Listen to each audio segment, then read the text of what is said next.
We continue our live coverage of the tremor that was felt about two and a half hours ago in California, a follow-up to Thursday's tremor, which we now know was a foreshock. Thursday was a 6.4 earthquake in Ridgecrest, California.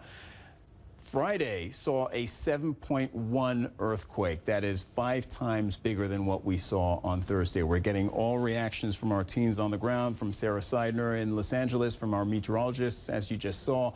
First, though, I want to speak to Pinkal Panchal and Niket Agrawal. They own a Super 8 motel in Ridgecrest.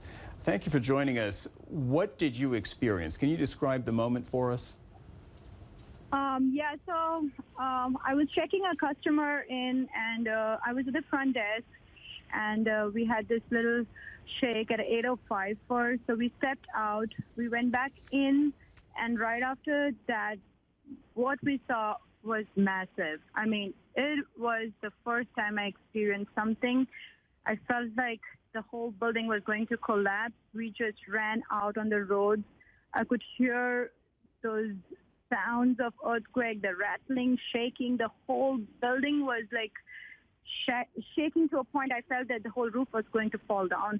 And it was bad. It was really bad from what we experienced yesterday.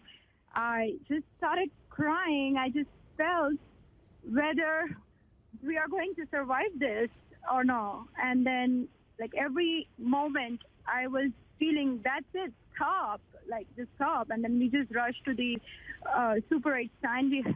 We, like, me and the other guests, we just held each other tight, and we were just praying for the shakes to stop. Newly leaked cables from the UK ambassador to the U.S. are raising questions about the two countries' relationship. They were first published by the Daily Mail and span the period between 2017 and today, and they cover everything from the president's foreign policy to his re-election plans. Now, in the memos, the British ambassador describes President Trump as inept, insecure, and incompetent. Those are quotes. CNN White House correspondent Boris Sanchez joins us now. Boris, we have heard now from, I know, the British government, but have we heard anything from the White House in response?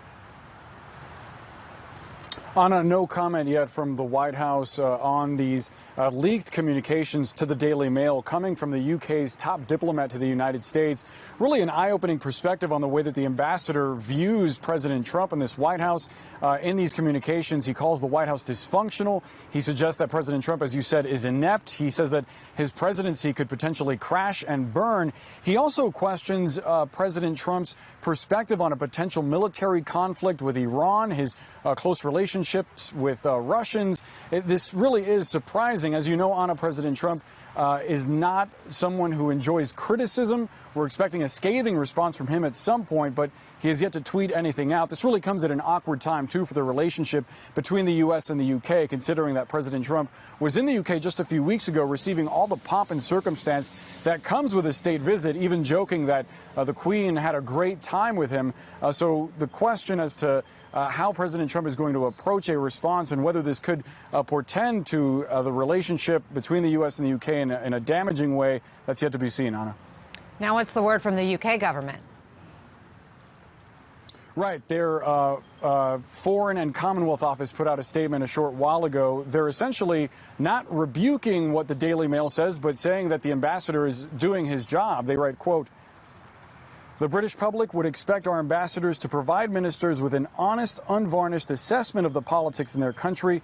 Their views are not necessarily the views of ministers or indeed the government, but we pay them to be candid, just as the U.S. ambassador here will send back his reading of Westminster politics and personalities." Again, they're not refuting what the ambassador said in these communications, but suggesting that his views do not necessarily align with all of the leadership of the U.K. Anna.